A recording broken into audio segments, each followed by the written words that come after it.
இப்படி ஒரு மிக இலகுவான வெற்றியை இங்கிலாந்து அணி பெற்றுக்கொள்வாங்கன்னு நான் நினைச்சு கூட பார்க்கல. நீங்களும் தானே. T20 உலக கிண்ணத்தினுடைய சூப்பர் 8 போட்டிகள் இடம்பெற்று வரக்கூடிய இந்த நேரத்துல இன்றைக்கு 2 போட்டிகள் இடம்பெறுது அப்படின்னு சொல்லலாம். ஒன்று இடம்பெற்று முடிஞ்சது, இன்னொன்று இடம்பெற போகுது. இன்றைக்கு 7 மணிக்கு இடம்பெற்று முடிந்த போட்டி தான் இலங்கை மற்றும் இங்கிலாந்து அணிகளுக்கு இடையிலான போட்டி. நேற்று சூப்பர் 8 ஆட்டங்களினுடைய முதலாவது போட்டி இடம்பெற்றிருந்துச்சு அப்படின்னு சொல்லலாம். அதாவது இடம்பெற இருந்தது, மழை காரணமாக அந்த போட்டி நிறுத்தப்பட்டுச்சு அப்படின்னு சொல்லலாம். பாகிஸ்தான் மற்றும் நியூசிலாந்து அணிகளுக்கு இடையிலான போட்டி. இந்த போட்டி மழை காரணமாக தடைப்பட்டதன் மூலம் 2 அணிகளுக்கும் தலா ஒவ்வொரு புள்ளிகள் வழங்கப்பட்டிருந்தன. இப்ப நடந்து முடிஞ்சிருக்கின்ற போட்டி தான் இங்கிலாந்து மற்றும் இலங்கை அணிகளுக்கு இடையிலான போட்டி. ஆரம்பத்துல இலங்கை அணி வெற்றி பெறுவாங்கண்டு எல்லாராலும் அப்படிதான் நம்பப்பட்டுச்சு. போக போக அப்படியே தள்ளக்கீழாக அந்த முடிவு வந்து மாறிச்சு அப்படின்னு சொல்லலாம். நாணய சுழற்சியில வெற்றி பெற்றிருந்தார் இலங்கை அணியினுடைய அணி தலைவர் டசுன் சாணக்க. அவர் களத்தடுப்ப முதலில் வந்து தெரிவு செய்திருந்தார். கிட்டத்தட்ட ஒரு 150க்குள்ள வந்து இங்கிலாந்து அணியை மடக்குனாங்க அப்படின்னு சொன்னா துடுப்படுத்த ஆடுவதற்கு இலகுவா இருக்கும் அப்படின்ற மாதிரி தான் நம்ம ரசிகர்கள் அனைவருக்கும் வந்து எதிர்பார்த்திருந்தோம். ஆனா அதே மாதிரி 150க்குள்ள வந்து இலங்கை அணி மடக்கி இருந்தாங்க. இன்றைய நாள்ல பொறுத்த வரைக்கும் போலிங் பார்த்தோம் அப்படின்னு சொன்னா போலிங்ல ஒரு குறையுமே வந்து சொல்ல முடியாது. என்னன்னு சொன்னா அப்படி ஒரு அற்புதமா வந்து பந்து வீசி இருந்தாங்க இலங்கை அணி வீரர்கள். துனித் வெல்லாலக்கே, துஸ்மந்த சமீர, டில்சான் மதுசங்க, மகேஷ் தீக்ஷன இப்படின்னு சொல்லி எல்லாருமே அவங்களுடைய சிறப்பான ஒரு பந்து வீச்சு பிரதி இன்றைய நாளில் வந்து வெளிக்காட்டி இருந்தாங்க. இருந்த போதிலும் இந்த போட்டியில இலங்கை அணி தோல்வியை தழுவி இருக்கிறாங்க. இங்கிலாந்து அணியினுடைய ஆரம்ப துடுப்பாட்ட வீரர்களாக பில் சோல்ட் மற்றும் ஜோஸ் பட்லர் 2 பேரும் வந்திருந்தாங்க. ஆரம்பத்தில் இருந்து வந்து ஜோஸ் பட்லர் ஒரு தடுமாற்றத்தை சந்திச்சிருந்தார் அப்படின்னு சொல்லலாம். வெறுமனே 7 ஓட்டங்களை பெற்றுக் கொடுத்திருந்த நிலையில் ஆட்டம் இழந்து சென்றிருந்தார் துனித் பெல்லாலக்கினுடைய பந்து வீச்சில். அதுக்கு பிறகு வந்தவர் தான் ஜெக்கோப் பெத்தல். இவரும் வந்து 3 ஓட்டங்களை பெற்றிருந்த நிலையில் ஆட்டம் இழந்திருந்தாரு. அதனைத் தொடர்ந்து டாம் பேண்டன் 6 ஓட்டங்கள், கரி புரூக் 14 ஓட்டங்கள், ஷாம் கரான் 11 ஓட்டங்கள், பில் ஜாக்ஸ் இறுதியாக வந்து 21 ஓட்டங்களை பெற்றுக் கொடுத்திருந்தார். அதே போல லியாம் டவுசன் 6 ஓட்டங்கள், ஜெமி ஓவர்டன் 10 ஓட்டங்கள் இப்படின்னு சொல்லி குறைஞ்ச ஓட்டங்களோட எல்லாரும் ஆட்டம் இழக்க ஒரு முனையில அடிச்சு கொண்டு நின்றவர் தான் ஆரம்ப துடுப்பாட்ட வீரராக வந்திருந்த பிலிப் சால்ட். இவர் வந்து 62 ஓட்டங்களை வந்து பெற்றுக் கொடுத்திருந்தார். இவர் மட்டும்தான் இங்கிலாந்து சார்பாக சொல்லும்படியாக துடுப்படுத்த ஆடிய ஒரு வீரர் அப்படின்னு சொல்லலாம். அவருக்கு அடுத்தபடியாக அதிகமான ரன்களை பெற்றுக் கொடுத்தவர் அப்படின்னு சொன்னா பில் ஜாக்ஸ் சொல்லலாம், 21 ரன்கள். இதன் அடிப்படையில் 20 ஓவர்கள் நிறைவில் இங்கிலாந்து அணி 9 விக்கெட்டுகளை இழந்து 146 ரன்களை வந்து பெற்றிருந்தாங்க. 147 அப்படின்றது வந்து இலங்கை அணிக்கான டார்கெட்டாக நிர்ணயிக்கப்பட்டிருந்துச்சு. இந்த 147 அப்படின்ற வெற்றி இலக்கு இலகுவாக அடைஞ்சிருவாங்க அப்படின்ற மாதிரி நாம் அனைவரும் எதிர்பார்த்து கொண்டிருந்தோம். இருந்தாலும் அங்க நடந்தது வேறு அப்படின்னு சொல்லலாம். 6 ஓவர், அதாவது பவர் பிளே முடிகிறதுக்கு இடையிலேயே 5 விக்கெட் இழந்திருந்தாங்க இலங்கை அணி வீரர்கள். விக்கெட் ஒரு பக்கம் போயிட்டு இருக்குது. துஷான் கேமந்தவும் தசுன் சாணக்க 2 பேரும் வந்து களத்தில் நின்று கொண்டு இருக்கிறாங்க.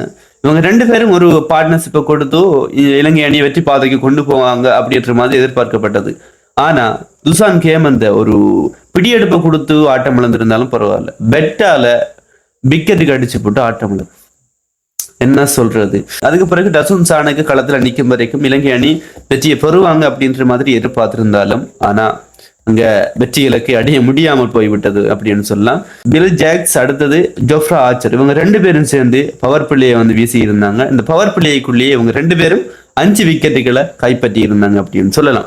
ஓகே, இலங்கை அணியினுடைய துடுப்பாட்டத்தை பார்த்தோம் அப்படின்னு சொன்னா ஆரம்ப துடுப்பாட்ட வீரர்களாக பதம் மிசங்க, கமில் மிசார் 2 பேரும் வந்து வந்துருந்தாங்க. கடந்த சிம்பாவுக்கு எதிரான போட்டியில குசல் பெரீரா கமில் மிசாரோவுக்கு பதிலாக அழைக்கப்பட்டிருந்தவர். இந்த போட்டியில கமில் மிசாரை வந்து வந்திருந்தாரு. இவர் வந்து பர்மனி 6 ஓட்டங்களை பெற்றிருந்த நிலை ஆட்டம் இழந்திருந்தார். அதன் மிசங்க பர்மனி 9 ஓட்டங்கள், அதே போல குசல் மெண்டிஸ் 4 ஓட்டங்கள், எல்லாம் ஒற்றை இலக்கங்கள் தான். பவன் ரத்நாயக 0, துனித் வெல்லாலக்கே 10, கமிந்து மெண்டிஸ் 13, தசுன் சாணக்க 30. தசுன் சாணக்க மட்டும்தான் சொல்லும்படியான ஒரு ஓட்ட எண்ணிக்கை அப்படின்னு சொல்லலாம். அதே போல துஷான் கேமந்த 5, துஸ்மந்த சமீர 6, மகேஷ் தீக்ஷன 10 அப்படின்னு சொல்லி விக்கெட்டுகள் ஒரு பக்கம் சரிஞ்சு கொண்டே இருந்தது. அப்படி ஏறாம அப்படி இருந்தது அப்படின்னு சொல்லலாம். இதன் அடிப்படையில் இங்கிலாந்து அணியானது 51 ரன்களால இந்த போட்டியில வெற்றியை தழுவி இருக்கிறாங்க.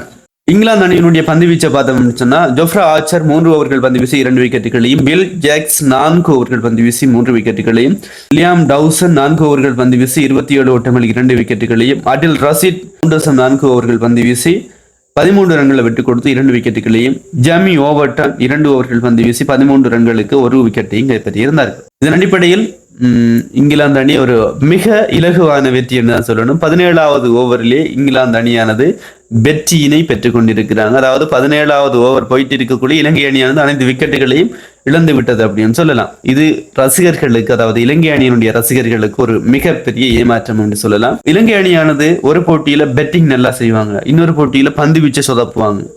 ஆனா இந்த போட்டியில பந்து வீச்சை நல்லா செஞ்சுட்டு பெட்டிங்ல சொதப்பி விட்டாங்க. இதன் அடிப்படையில் என்ன சொல்றது, புள்ளியின் அடிப்படையில் 0வில் இருக்கிறாங்க.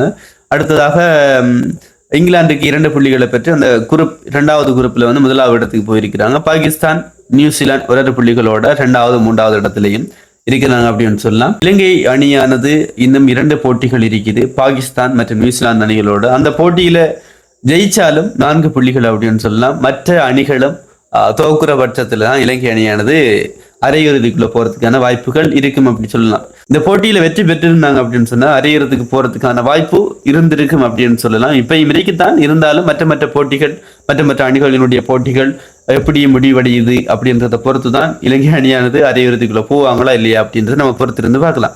ஓகே, அடுத்த போட்டியானது இந்தியா மற்றும் சவுத் ஆப்பிரிக்கா அணிகளுக்குள்ளான போட்டி. இந்த போட்டியில எந்த அணி வெற்றி பெறுவாங்க அப்படின்னு நீங்க நினைக்கிறீங்க? கமெண்ட்ஸ்ல சொல்லுங்க. இன்னொரு வீடியோல சந்திப்போம்.